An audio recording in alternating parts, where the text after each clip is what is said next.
This hearing is now in session. The agenda for today's meeting is to discuss comparisons of cultural forms. I trust we are all ready to begin. But before we proceed, I will now recognize the majority leader for the day's business, Ms. Villena and Ms. Oprin. Thank you, Madam Chair.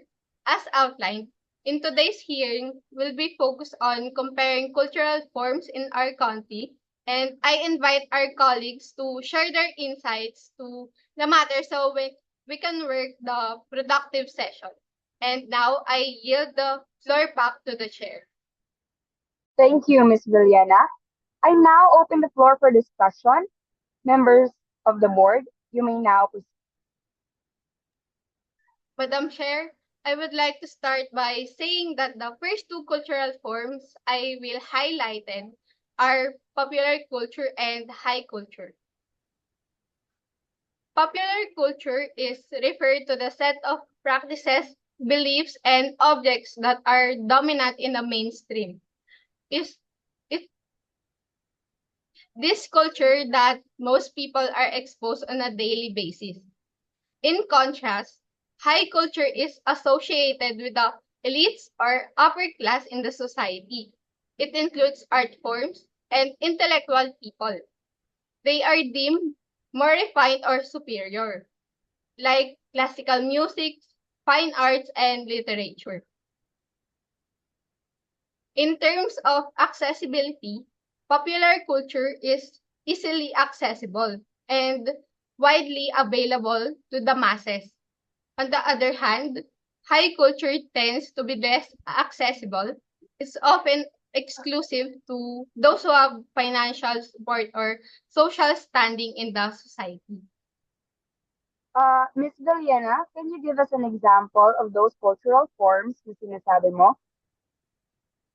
Um, Madam Chair, my example for popular culture is the term bakya, and for that high culture is the term burgess or bourgeois. Okay, tell us something about bakya and the bourgeois or bourgeois. Just a brief description so that we can follow the context or the flow of what this hearing is all about. Madam Chair, before answering that, I would like to ask your permission to flash my evidence on the screen to showcase what bakya and bourgeois means. Okay, permission granted. Share, share with us the evidences. Bakya is a Filipino term for wooden sandals worn by lower class people.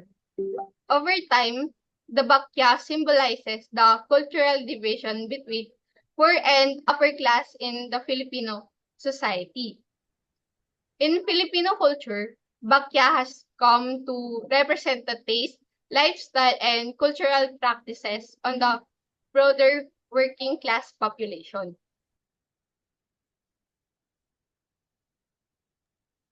In contrast, the bourgeois or bourgeois is a French word meaning a citizen of town or a middle class person.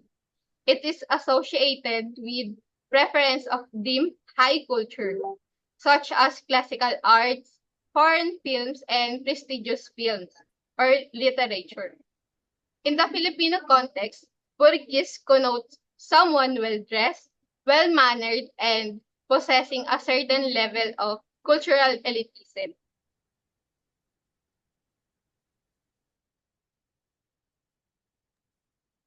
To summarize, Madam Chair, the term bourgeois or bourgeois is associated with high-class living, intellectual, and cultural sophistication. Meanwhile, the bakya represents the everyday life of the Filipinos, taste and cultural expression. Is often viewed as a simple or lower in culture value but widely embraced by the masses. This cultural divide highlights the ongoing tension between what is considered elite and what is considered popular in society. Thank you, Ms. Villena. Now let's move on to the next two cultural forms. Does anyone have a suggestion or wish to add other cultural forms to discuss? Yes, Madam Chair. For the next comparison, we can look at mass culture versus folk culture.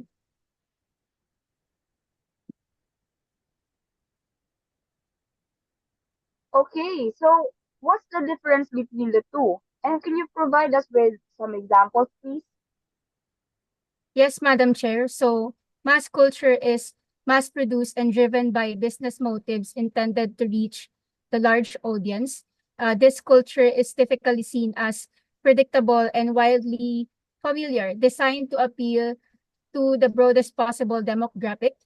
It is perceived as manipulative, encouraging passive consumption from an audience that may not critically engage with the material. As a result, mass culture is frequently criticized for lacking substance and originality, conforming to popular societal trends rather than fostering creativity or depth. In this culture, the audience is viewed more as passive consumers than active participants in the cultural dialogue. So in contrast, Madam Chair, folk culture is characterized by its authenticity, originating directly from the people and created by the people for their own community.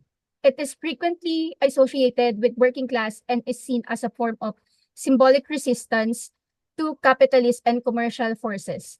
Unlike mass culture, folk culture is not imposed by elites or driven by business motives, but rather serves as a genuine expression of a community's way of life. Where mass culture is often shaped by external trends, folk cultures reflects the organic traditions and practices of the people themselves. Interesting. But can you provide us with some concrete examples to illustrate the difference between these two forms? Yes, Madam Chair, I prepared some evidence to highlight the difference between mass culture versus folk culture. If I may, I'd like to share my screen to show the examples. Go on, permission granted. Share with us the evidence. In the context of Alice Guillermo's work on Philippine culture, mass culture and folk culture take on distinctive roles. Mass culture, particularly under regime like Marcos, was driven by political and economic motives. It was produced for mass consumption and manipulated to promote the state's agenda. Examples include the commodification of cultural symbols like the sari manok used as a logo for beauty pageants, or the promotion of religious imagery to reinforce class hierarchies and authoritarian rule.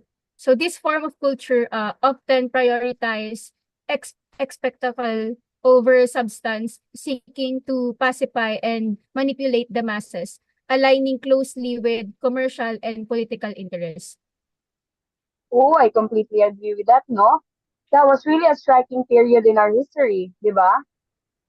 Ganun na nga po, Madam Chair. However, the difference with this to the folk culture is that it characterized as the authentic grassroots expression of the people. So often resistant to external exploitation, it encompasses the traditions and artistic expressions of the working class and indigenous communities, such as local fiestas, folk theater, and artisanal crafts rooted in agricultural practices. Folk culture, unlike mass culture, was not commercialized for profit but reflected the community's way of life, becoming a vehicle for anti-colonial and anti-capitalist sentiment. That's right, no? Knowing these differences is crucial in understanding how culture shapes and reflects societal dynamics. Anything else you'd like to add? Yes, Madam Chair, in addition to the mass and folk culture, there is another cultural form that shares some similarities with the concept we've just discussed. Okay. Yes, Miss Oprin, but before we proceed, let's first have a 1 minute break.